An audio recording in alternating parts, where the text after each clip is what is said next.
essaie de sortir la crise et lui il est tout à fait arrogant. Vous n'avez pas gagné, monsieur. C'est le processus électoral qui vous a donné la victoire. Ce n'est pas la victoire des unes. Ce n'est pas la victoire des unes. La victoire des unes, elle est différente de la victoire des résultats des élections. Dis pas majorité qualifiée. On sait comment tu as fait pour arriver à l'Assemblée. Allez, je ne suis pas un fraudeur comme toi. Tu es très arrogant. J'essaie de dire que quand on gagne, on ne brûle pas. Ça veut dire qu'il y a les gens qui s'initient à l'intérieur de la victoire pour brûler et nous faire endosser cette responsabilité. C'est ce qu'il faut que les gens comprennent. Et mais le côté arrogant de mes amis du RDPC montre à suffisance que non, c'est eux qui ont gagné. Lorsqu'on est un chef, on est exemplaire. C'est les Saint-Germain. Lorsqu'on est un chef, on est exemplaire. Ah oui, mais tu as soutenu le candidat. Lorsqu'on est un chef, on est exemplaire. Ce que nous demandons au président, c'est l'apaisement, mais de sa sanction. Vous ne pouvez pas garder un ministre qui a perdu dans son village, qui a perdu pendant 20 ans, qui a perdu et qui vient nous pondre les communiqués pour apaiser. Est-ce que c'est pas ces ministres-là qui mettent en colère? Justement, c'est pour ça que je dis qu'ils sont aux affaires pour certains depuis 20 ans, 27 ans, et ils font rien. Mais monsieur Boubangwana, moi je suis un politique. C'est pas ça le problème. Je ne suis pas un animateur politique, moi je suis un politique. Lorsque vous êtes représentant de l'État, lorsqu'on vous a donné un strapontin, et lorsque vous travaillez, en principe le résultat doit être adéquat. Et j'ai pris un exemple, ici, dans la localité.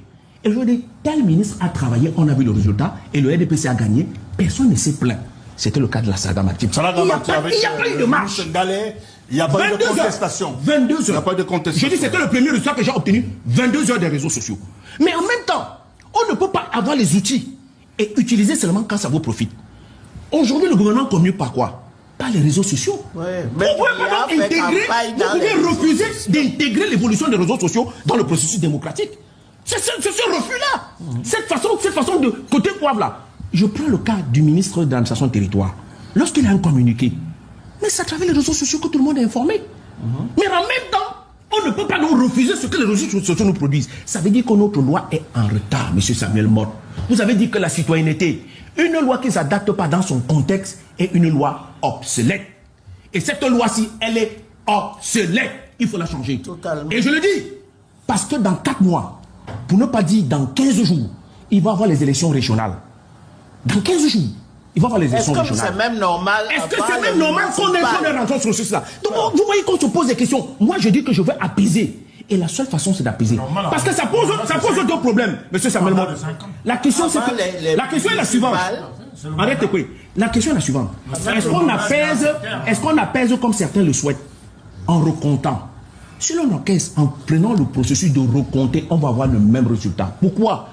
Parce que seul le PVD et les camps fait foi. En recomptant les voix. On a mal compté là. Non, laissez-moi aller. Tu vois le côté arrogant. Vous avez vu le côté arrogant qu'il a? On essaie de sortir la crise et lui il est tout à fait arrogant. Vous n'avez pas gagné, monsieur. C'est le processus électoral qui vous a donné la victoire. Ce n'est pas la victoire des unes. Ce n'est pas la victoire des unes. La victoire des unes, elle est différente de la victoire des résultats des élections. Pourquoi? Parce que le processus, lorsqu'on le compile, c'est la pose de n'est pas vrai. Et il faut adapter une loi le plus proche possible de la réalité.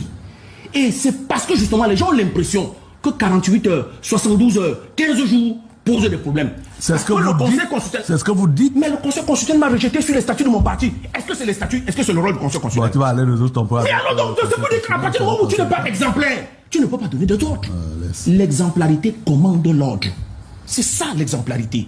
Et je voulais vous le dire, c'est parce que vous êtes exemplaire qu'on doit vous respecter. Et c'est parce que le processus électoral et le processus électoral en lui-même pose pas mal de problèmes. Et je voulais conclure sur un point tout à fait très intéressant. On n'a pas un autre sanctuaire, cher Camerounais. Le seul sanctuaire que Dieu nous a donné, c'est le Cameroun. De grâce. C'est le seul sanctuaire que nous avons. Nous allons avoir toutes les divergences, mais comme c'est dans l'ADN de certaines personnes de tronquer les résultats. 92, ils ont tronqué. Plus ou moins. Certains se sont prévalus, même plus tard, se sont repentis en nous disant qu'ils ont tronqué.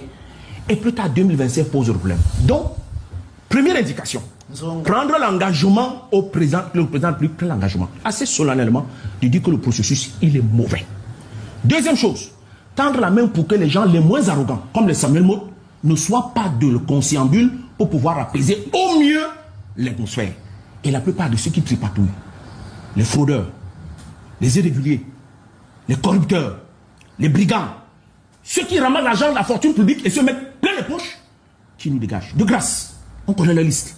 Ceux-là qui se taisent et qui nous laissent apaiser la République. Dans ma région, il y a les cultures de tontine. On ne fait plus les tontines. Et c'est la tontine qui participe à l'évolution du pays. Pour nous qui sommes financés par les tontines. Il n'y a plus de tontine. On ne peut plus continuer comme ça. Donc, on arrête. Et je crois que Onguène a dit quelque chose. 1800 milliards, c'est énorme.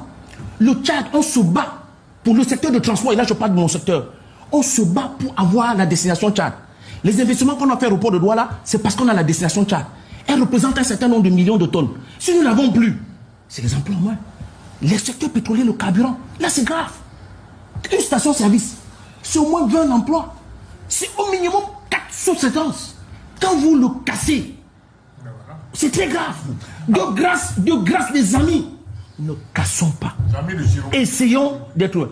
Ça, c'est le côté arrogant. Voilà le côté arrogant. On ne doit pas casser, vous stigmatisez les gens. C'est le côté arrogant. Je vous épargne de votre inculture. Je vous épargne de votre inculture. De votre inculture. Laissez que je vais. Répondre à son insulte, hein. D'accord. Oui, tu vas répondre quand tu veux le faire. Tu le peux. Enfin, j'en ajouterai une autre dans une insulte. Parce que l'un des pays qui était... Je ne suis pas un fraudeur comme toi. L'un des pays qui était allié du RDPC. Oui, c'est pas grave, mais je vous dis la vérité. L'un des pays qui était l'allié du RDPC a refusé de voter ce code. Seul le RDPC l'a voté. On sortit, tu n'étais pas à l'Assemblée. Avec le raccourci que tu as fait pour arriver à l'Assemblée. Majorité qualifiée, dis pas. Avec le raccourci que tu as fait, on sait comment tu as fait pour arriver à l'Assemblée.